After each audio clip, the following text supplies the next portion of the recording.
Hi, welcome to Punchline Talks, the business breakfast briefers. I'm Mark Owen, and each week I invite a panel of business experts to talk about their own individual business sectors, their own individual businesses, what's happened in the national newspapers, and finally, what's caught their eye in this week's Punchline. Before I start, I'd just like to thank our fantastic sponsors, Hazelwood's Accountants and Business Advisors, that also provide me with fresh coffee every week as well. If you like the show, please like, share, and subscribe. Okay, let's introduce you to the gang today. I'd like to welcome JON McGINTY. He's the CEO of Gloucester City Council. He's responsible for a budget of £150 million with 250 staff. We've got Matthew Pritchard. He's the Director of Customer Engagement at ONTIC.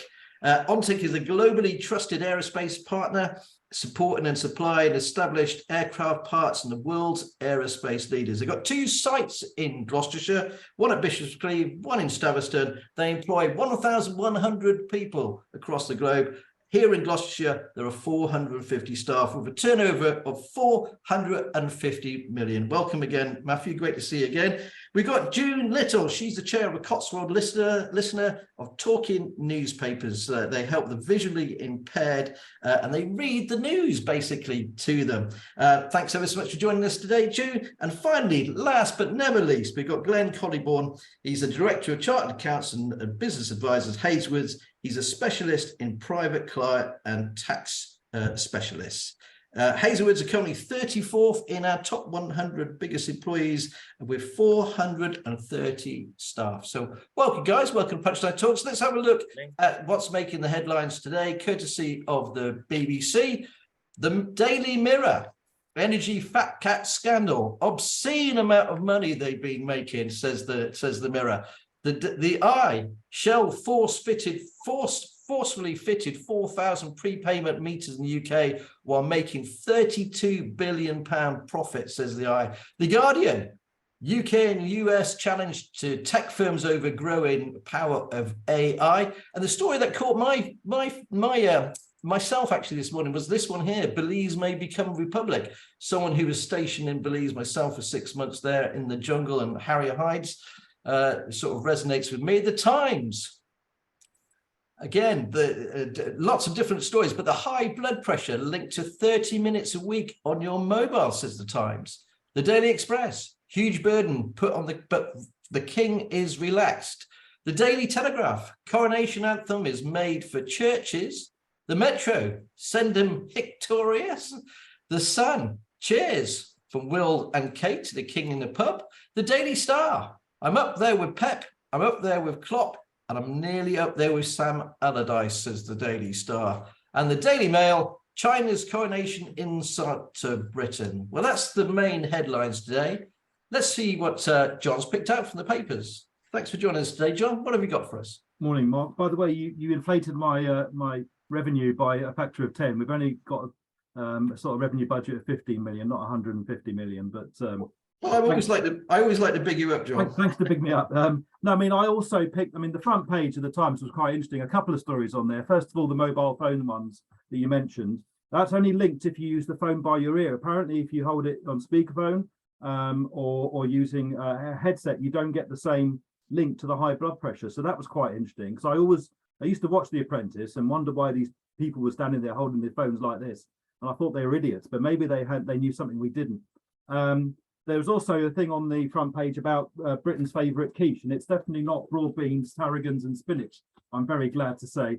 But there you go. Now, the story on page 4 of the Times is about Britain's housing crisis.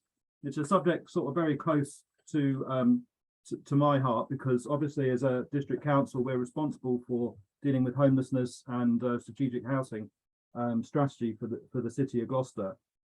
And basically what this is saying, this is talking about the fact that the government has effectively dropped the mandatory target for house building. If you remember, it used to be 300,000 homes a year. Now, the government is still saying that they want to achieve that, but basically what they've done is they've made some changes in terms of making that number more advisory than mandatory. And there's been a really significant drop in house building in the last few years. They think the number of homes built in England may fall by a third.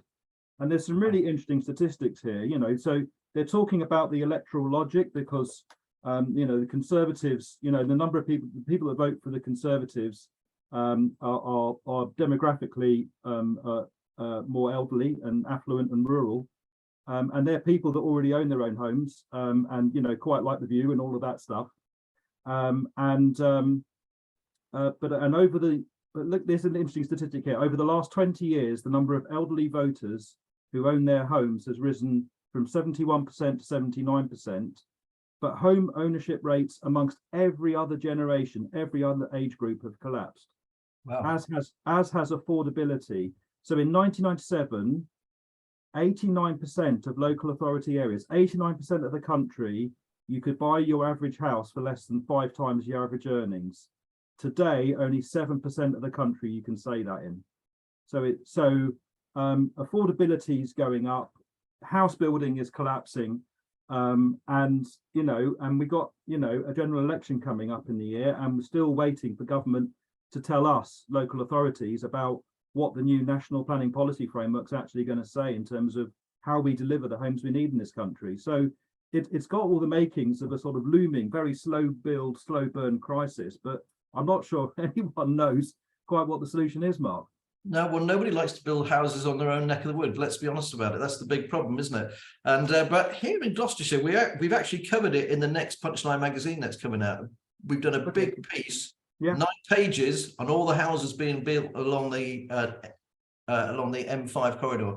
So I'm glad you put that up. Thanks ever so much for that, John. Let's go over to you, Glenn. What have you picked out from the papers today, sir? Okay, so I've got 3 unrelated articles from different places, and so I was just going to what Matthew said then as well. I think something like the average multiplier on a mortgage is like 9 times or something like that at the moment, which just adds to the affordability, or obviously lack of affordability, when it comes to purchasing a property.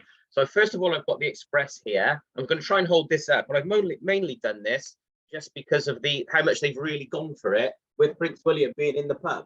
I mean, they're obviously quite excited about that.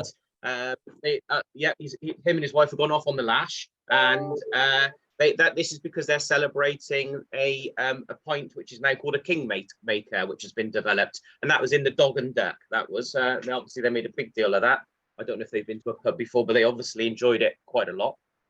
And slightly more serious notes, I've got the Guardian. So this is about the development of AI. I appreciate you not being able to read the small print there, but this is a joint concern by the United States and the UK, who've flagged real warnings about the use of artificial intelligence and its massive growth in ability and spread throughout the world. I think it's a bit of good and evil, so the good being that it can take over tasks that perhaps humans don't want to do, or it is possibly not at the right level. But then again, because of the corruption, misuse of such things, and how it needs to be regulated, and there'll be these so-called bots, which can actually be quite deceptive, and they can be used for cold calling and all these kinds of things, and ultimately they can still make mistakes. So while that's the sort I said, good and evil, it can make mistakes, but at the same time it can also make things and hopefully make things a bit cheaper and easier. There's been some significant resignation. So the so-called godfather of AI quit Google in order to speak more freely about the technology's dangers. So that's quite big news, front page story. I think it's absolutely terrifying. It's like Terminator. I don't understand why they're just letting it go ahead. It's just bonkers to me. When you see those robots as well that can jump up and down and do all sorts of stuff when they're developing that, and then you stick an AI super duper smart robot in there.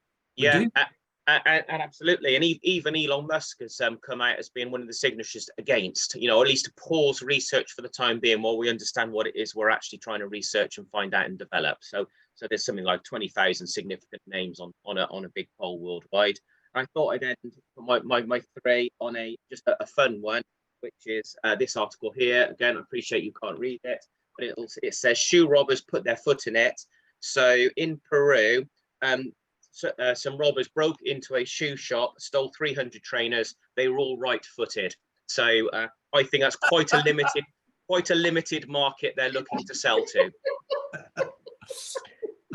Thank you very much for that, Glenn. I appreciate that. Matthew, great to have you on the show. So what have you picked out for us today?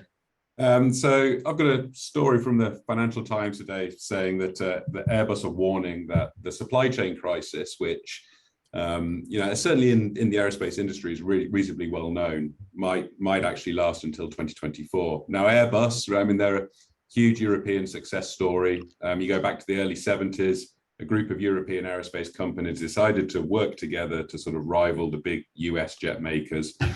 And, less than 50 years on and 2 product generations, now the biggest, most successful aircraft manufacturer in the world.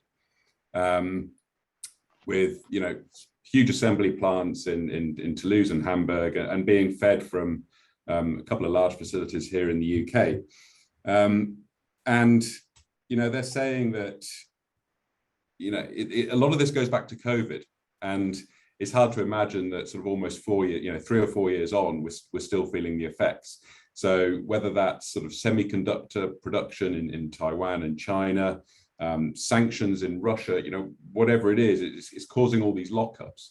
The other factor here is the difficulty getting really highly skilled labor. So many people changed jobs or retired or moved on and did something different. The aerospace industry is very, very highly skilled.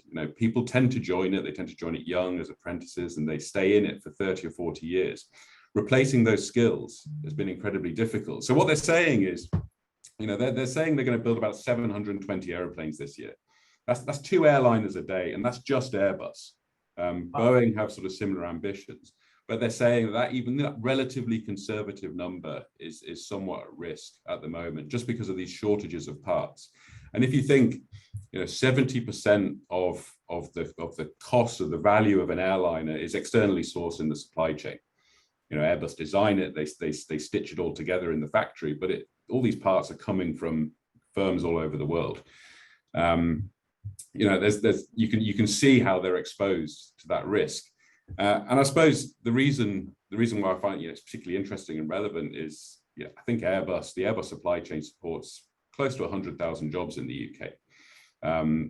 Thousands of jobs in the Southwest. Huge employers here in the Southwest support it. And I mean, not just Airbus themselves down in Bristol, but we've got Safran and Moog here in Gloucestershire. We supply Airbus here out of Staverton as well. And of course, the supply chain can only go as fast as the most challenging component. So if certain components are down and Airbus slows down, we've all got to slow down as well. And that can become a bit of a risk to investment. But it's also, I mean, this is all happening exactly the same time as travel is bouncing back. China's opening up and people are more desperate than ever to go on holiday. So there will be airlines in the world now who are expecting a delivery of an aeroplane at some point over the next 6-8 months. And the day after taking delivery of that airplane, they will have seats sold and passengers expecting to fly on it. So they're going to have to rejig their operations around. Wow. Surely we're not short of aeroplanes, though. There must be millions of aeroplanes. You just have to run them a bit longer, don't they? But yeah, well, but also demand is growing almost exponentially. So they will have plans to retire some airplanes, some older airplanes. Yes, they'll have plans to repurpose some airplanes, and a lot of those plans are going to have to go on hold. It's been in the news in the last few weeks. Boeing have got some fairly well publicized problems with their production at the moment. But Southwest, big low-cost airline in the US, they take delivery of a 737 from Seattle, and it's flying passengers the next day. And they're having to get in contact with passengers already to say, look, your flight in 4 weeks. We're not going to take delivery of the airplane. We've got to work something else out. So your plane's not ready yet, sir. It's not built. Yeah, exactly. So it's a huge challenge, and whether you're a flying passenger or you're someone who works in the industry, it's something that people are watching very closely. And eventually, when production does bounce back, I mean, Airbus should be producing 1,000, 1,200 airplanes a year, and Boeing should be doing the same. I mean, anywhere in the world at any one time, 6 or 7 airlines are rolling off the production lines every day. Big airlines, right? It's a huge endeavor for the industry. So it seems easy to sort of point back to COVID, but we're still feeling the repercussions, and there's a lot of people working very hard to get over it. And the other thing that you've sort of brought up there, you've got obviously yourselves, you've got Safran, you've got Moog, you've got obviously other companies as well. But the big thing there is that they all feed other smaller companies throughout the county. And there is a Absolutely. big employment problem. Nobody can find anybody, the same as Hazelwoods, they do the same, City Council, everybody. That's very fascinating. Thank you ever so much for that, Matthew. And we'll come back to you later on and talk more in general about OnTech. June, it's lovely to see you. Thanks for joining the show. I'll just let you know that June phoned me up out of the blue, by the way, and explained to me all about what they did and what they do, and also could they do it with Punchline? But we'll come to that in a moment. So June, what have you picked out from the papers? I picked out the, I mean, you can't do today without mentioning the coronation, I don't think, off tomorrow. And in the Times, there's a supplement, and the headline, I love it, is "Fast Pot Old Fogey Meddler or a Man Ahead of His Time." And for me, I love the hat, Mark, sorry. It's come into its own now. And I think he is a very, he is and has been a man ahead of his time. He's never been given credit for what he's been saying for 30, 40 years. And what he said has absolutely come to fruition. And also the things he does. I mean, we've mentioned, the shortage of labour, etc. And within the charity sector, we don't have a problem with volunteers, but a lot do, because we do something very different. But with his Prince's Trust and all the things that he's done for the youngsters of people that would never have got the chance. I'm no firm royalist, but I absolutely admire somebody who, despite his privileged upbringing, has absolutely embraced the youth of this country, and at every point, even though he's been unpopular at times and he's been controversial at times, he's still held to his own principles and values, and that has to be admired. And I say he's done a huge amount of good, as do the majority of the royal family, in supporting all the charities, and I say my sector particularly. Whenever they go out or do anything, it enhances that charity, it raises its profile, and it does a lot of good. He certainly has done that, I think, all through his life. So it is a super supplement to have ahead of tomorrow. The other thing I picked out was the Alzheimer's drugs, and it prompts for speedier diagnosis. And I'm a great one for prevention rather than picking up the pieces later. As a charity, we are in a lot of dementia homes, because by virtue of what we do, i.e. we record a news and a magazine, for whatever reason, those with dementia do love listening to our weekly recording, and they have found, and it's anecdotal feedback we get from the care homes where this happens, but Alzheimer's with this new drug, I don't say it's going to be preventable, but it will slow it down, and that then takes a huge amount off the NHS, because the more people that have dementia, the cost is greater. So prevention for me in any of, and we can prevent so much of this. And just simple tests are going to do, but the drug is being delayed at the moment for whatever reason. But again, I think it's something we're all interested in as an aging population, particularly. I just think it's absolutely fantastic what they're doing and moving things forward. Thanks ever so much for that, Jim. We're going to have to move on to talk about their own individual business sectors. John, I'm going to come back over to you, actually. I mean, Gloucester City Council, there's so much going on in the city, really, at the moment. I mean, where do you start? I mean, first of all, I think it's got to be about Colliers taking over the property management of the city centre, isn't it? What's happening there, please? Yeah, so we put out a contract to manage our retail properties that we own. So we own, basically the City Council owns 3 retail centres. We've got St.Oswalds, we've got King's Walk, and we've got Eastgate Shopping Centre. And previously they've had different management contract arrangements when we bought them. So we put them all together, we put that out, and Colliers have won the bid, and they're now sort of assembling that combined team. Jason Robinson, who you probably know, I'm sure your readers know, is sort of managing that combined team, and we're looking for them to sort of deliver some efficiencies and benefits by managing the portfolio collectively. There is a lot going on at the moment in the city, Mark. I mean, we've got the forum you've obviously seen going up. If anyone's gone near the station recently, you'll see that we've now actually reached the highest point. So if you look at the forum now, that's as tall as it's going to be. That's quite an impressive building. It's going to be really impressive when it opens. And of course, just across the road from us, I don't know if you've been down Eastgate Street recently, but there's a new shop opening in between the Guildhall and Primark. I don't think their sign's up yet, but there's been furniture going in, and I'll give you a little clue that it's a coffee shop. There's another coffee shop. We can't get enough coffee shops in this country, but the more business, the merrier. It's great to see businesses opening. We've had loads of businesses opening around King Square as well because of the sort of student factor. I think in your excellent magazine, Mark, you're going to be doing an article about that. Is that right? I am indeed. Yes, we're covering that as well, John. Thanks for the plug, as always.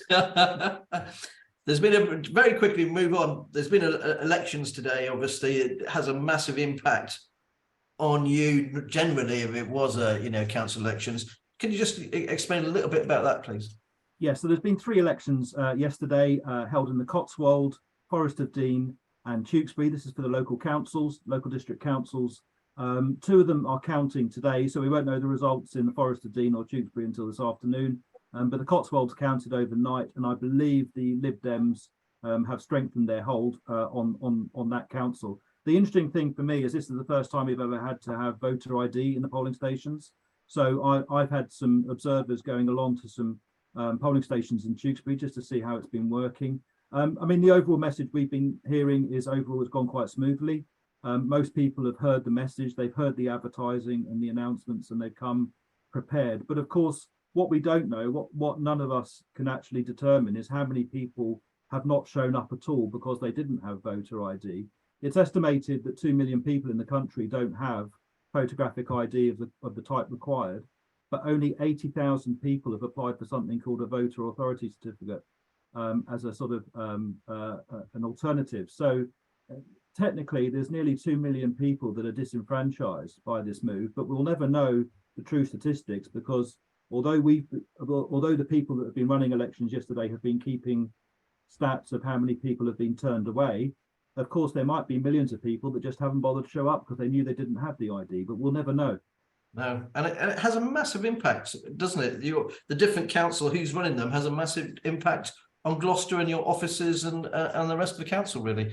Unfortunately, that's all we've got time for, John. I'm going to go over to Glen now. Thanks ever so much for explaining that. Glen, always great to see you, mate. Obviously, Hazelwood's doing really, really well. I mean, you're one of the biggest accounting firms going. What's the sort of general view in your business neck of the woods, how things are going in the economy?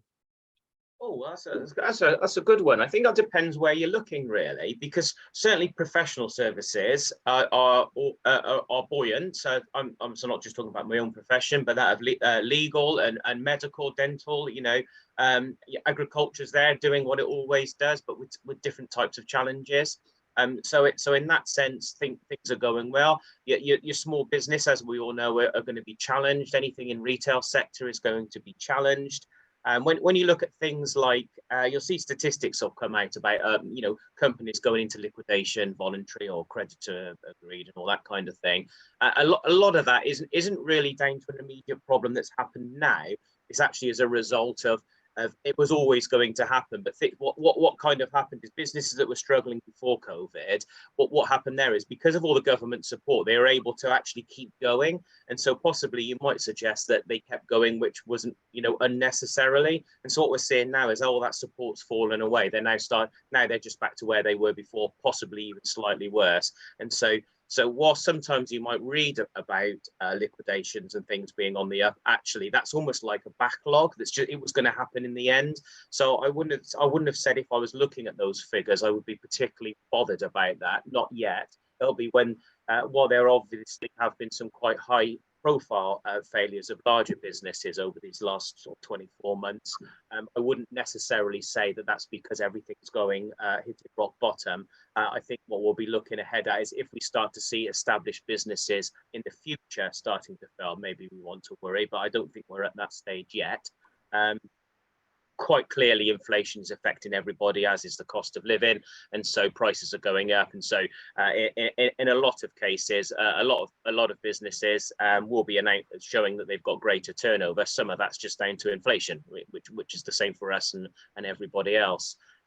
In terms generally, though, so for example, mergers and acquisitions, that's incredibly buoyant. That's increasing all the time. There's a huge amount of market activity across a lot of sectors, particularly ones we deal with in like healthcare and the general market. So I wouldn't want to suggest that there are significant issues there, but obviously certain, as we know, leisure and entertaining, all that kind of thing is obviously got having a difficult time.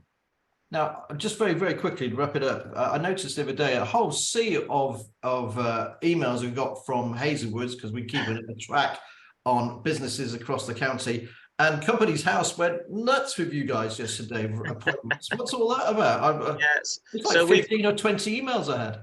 Yeah, so we have a 30th of April year end, so obviously we've just gone past that. So while we haven't publicly announced any results yet, I mean we like a lot of accountants, as I was just saying, we've been incredibly busy across all areas. It's not like one thing that's caused a change. So we've been able to announce increased fees, just as I was referring to then. I think we've gone over 40 million for the first time, but along with that is promotions and also new joiners. So we've got people moving into partnership roles that weren't there before, and also recruiting from other, which is going on a lot at the moment, trying to headhunt people from other places. So we've got people coming in from other firms, starting at partnership level or LLP member level.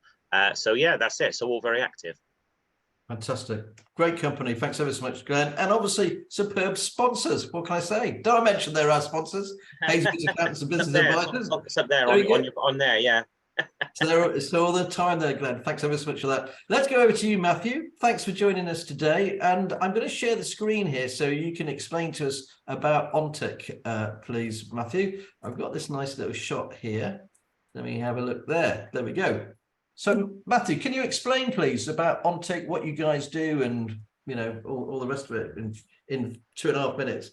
Yeah, absolutely. No, so we're an original equipment manufacturer in the aerospace industry. So across over 1,000 people across 7 sites, supporting both commercial and military markets. Customers like Boeing and Airbus and BAE Systems, Lockheed Martin, a variety of defence contractors and end users as well.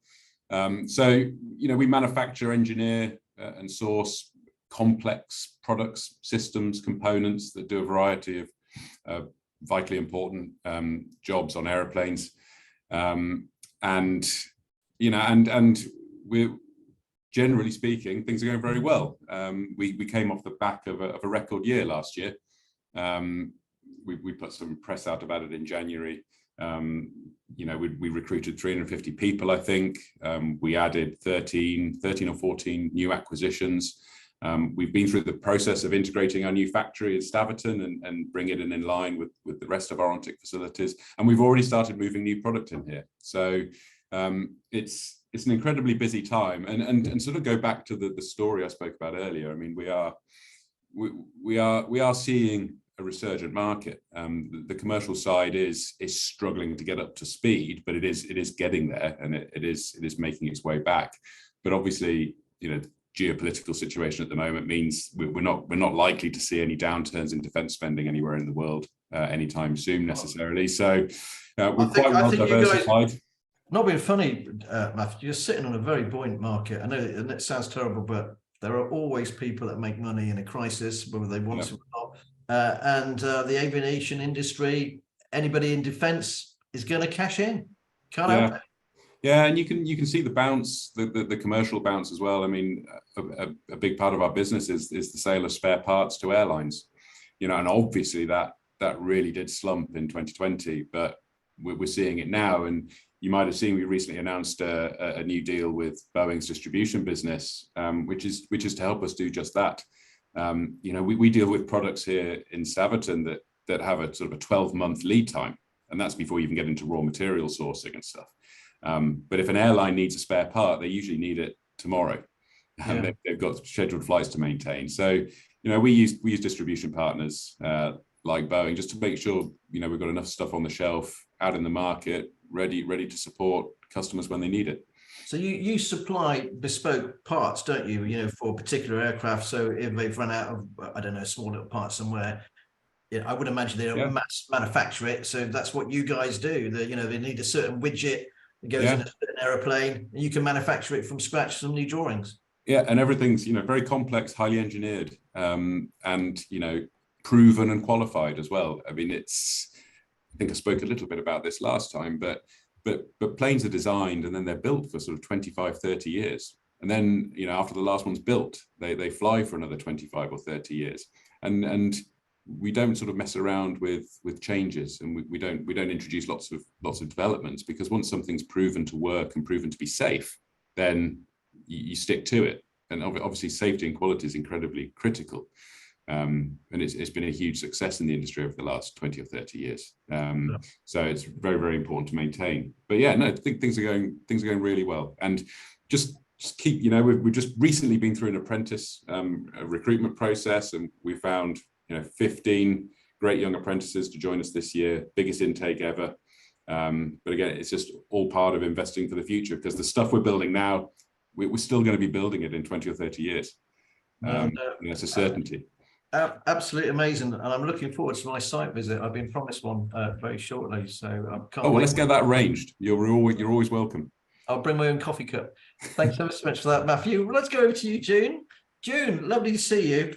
So, please, can you explain to us, please, we're all about Cotswold Listener talking newspapers, and why did you pick Punchline? With the demise of the local paper, what we do, we actually record. We're unique in what we do. We record the local news. There are 6 talking newspapers in this area, and we all work very closely together. But the Cotswold Listener covers Cheltenham, Tewkesbury, and the North Cotswolds. So we're always looking for news items. The first part of our recording that we do every week, 51 weeks of the year, is the local news. Once we lost the local paper, the daily paper, it went to weekly paper. That was okay, because we still had local reporters. We don't now, they work out of Bristol.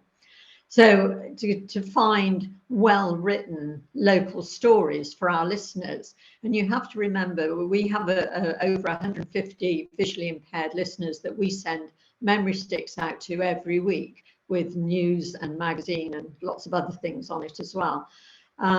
We have to find the news, and we've been doing quite a bit of research, and one of our news editors, we have 8 news teams, 8 news editors, they search around, find stories, and one of them came across Punchline, and I got an email from Ron saying, I think this is for you to contact. So I contacted Mark and said, is there any chance we could use some of your news stories? Well, Mark's immediate response was, absolutely, use whatever you want to use.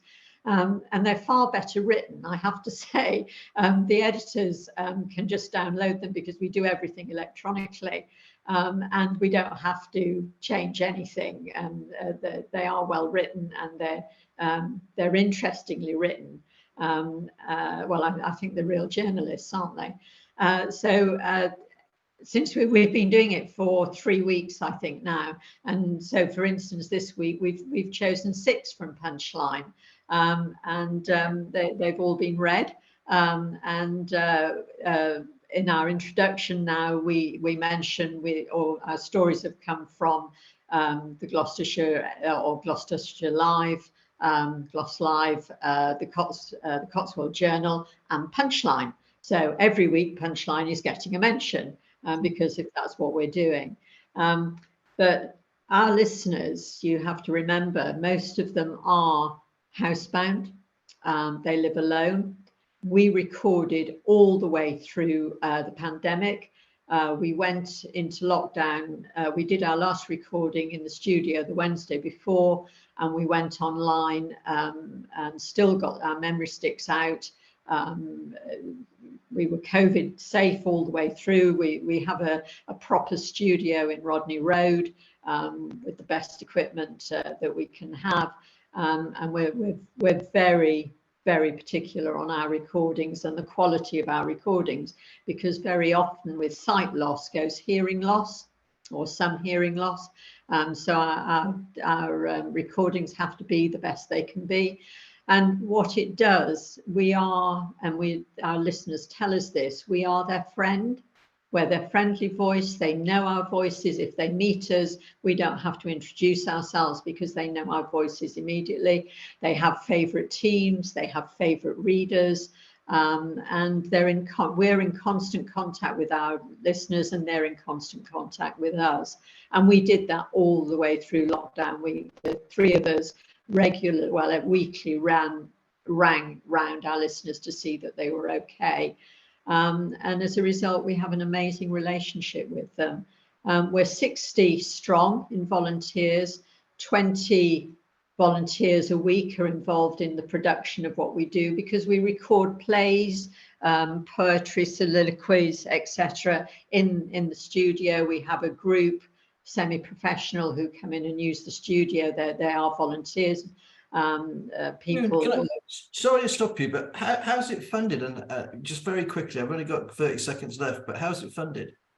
Well, it isn't. We have to fundraise. We don't get any funding, and our service is completely free. So we give our listeners players. They're £50 each. We have the pouches, we have the memory sticks, and we have to fundraise. We don't get any funding from anybody. And if somebody wanted to make a donation to you, how do you do that? You can go on our website and press the donate button. Okay. And if you'd like to do that, we'd love to see it, because we haven't been able to fundraise during lockdown, not our usual collections, etc. So we have applied, and Barnwood Trust and the local authority, etc., because they had a COVID fund as well, and they were very generous to us. We've lost some of our funding because the Charles Irving Trust, for instance, has rolled up and is no longer there. So no, we have to find funding all the time. I'm writing constant emails. As we have the chief executive of Gloucester City Council here, is there the same version of you guys in Gloucester? Yes, there is. Yeah. Okay. Fascinated. Did you know about them, John? No, I didn't. No, I mean, yeah, I mean, I do understand. I agree in here with what June was saying about the sort of demise of local journalism. We you know, since the Citizen went weekly, and then sort of it's gone basically online with loads of clickbait, and it's driven by advertising. And you know, I'm not particularly happy, if I'm being very blunt, with the quality of journalism. So I get a daily download of Punchline, you know, without blowing your trumpet too much, Mark. And I do find that you are, the Punchline is a really good way to actually find out what's going on in Gloucester. So yeah, no, I echo everything June said there. That's very kind. I mean, I say with you know, we're a nationwide. We're 300-400 talking newspapers nationally. I'm also a trustee of the federation, the Talking News Federation. So we all the TNs locally belong to the federation. And I say we're 300-400 nationally, and we've all got the same issue. So when we tell them about, you know, Punchline, look locally for somebody who does something similar. So we're constantly looking for a feed, because that's what our listeners want. They want to know what's happening locally. They want to know what the local authority and the council are doing. They want to know what the companies are doing. And that's the information we give them. Well, it's very kind of both of you to say all that, and you can come back. It's quite simple as that. Right, we're kind of running out of time, guys. I've massively over time because I always find it so interesting. So I'm a terrible chair on that kind of thing. If we were late at night now, we'd all be saying, looking at our watches and saying, "All right, we've got to go home." So we're going to quickly rattle through what have you picked out from Punchline this week. So I'll start with you, actually, Matthew. What have you picked out for the stories from this week's Punch, please? But you've got 30 seconds. Yeah, so another good news story in the industry, Zero Avia, another successful test flight down in Kemble. You know, the industry's going that way. It's vitally important, and it's great to see it happening in this part of the world. Fantastic. Couldn't agree more. Glenn, what have you picked out in this week's Punch, please? Okay, I picked out a completely non-business story, which is a history story, which is the coverage you've done on George Whitefield and the replacement of the blue plaque. So he's born in Gloucester, and the Race and Equality Commission has updated that because he was a supporter of slavery, quite a vocal supporter of slavery. And rather than hide that, it's been made public as part of that blue plaque to say that his history is tarnished by that belief. And I particularly enjoyed your whole article on it, because it's not just about that, it's also about the whole history behind it. And there's plenty of wording and pictures. It's a very good article. Thank you. Thank you very much, Glenn. Appreciate that. June, what have you picked out from this week's Punch, please? YMCA Cheltenham celebrated, so they were at number 10. Lovely to get the recognition.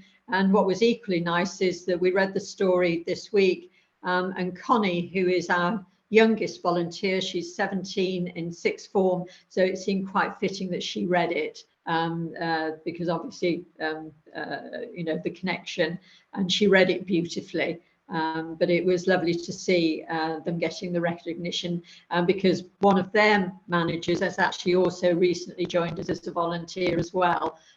So we decided we had quite a connection with the YMCA.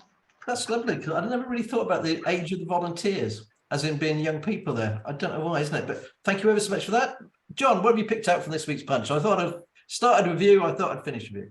Yeah, well, the downside of going last is Matthew and Glenn have picked up both of my stories about Zero Avia and the George Whitefield. But the council was instrumental in running that race commission, setting it up. And so I suppose what I would just add to what Glenn said is there is actually an exhibition running until October in the Museum of Gloucester in Brunswick Road about the life and legacy of George Whitefield. And I suppose the other thing to say, you know, we did a review of all of the monuments and street names and things like this throughout the city. It's a really comprehensive review. You can see it on our website, but it's not just, you know, it's not just St Mary de Crypt that's got this issue. And we're probably going to be looking to do some other blue plaques and reinterpretation. Adrian, you know, from Rokeby Merchants up at Baker's Quay. So Baker had a role in the slave trade. Philpott's warehouse, that Philpott also had a role in the slave trade. So there are links to the slave trade, I'm afraid to say, in Gloucester, throughout Gloucester. We've done a really comprehensive study and had a lot of expert input into how we change the names, do we just reinterpret, do we clarify, so there'll be more of this sort of thing coming, I imagine, in the future. I think it might be something that we can come back to, John, have you back on its own individual 10-minute slot, if that's okay. Talk about that. Thank you ever so much, guys, for joining us today. Thank you to my wonderful business experts. Thanks for watching. If you like the show, please like, share, and subscribe.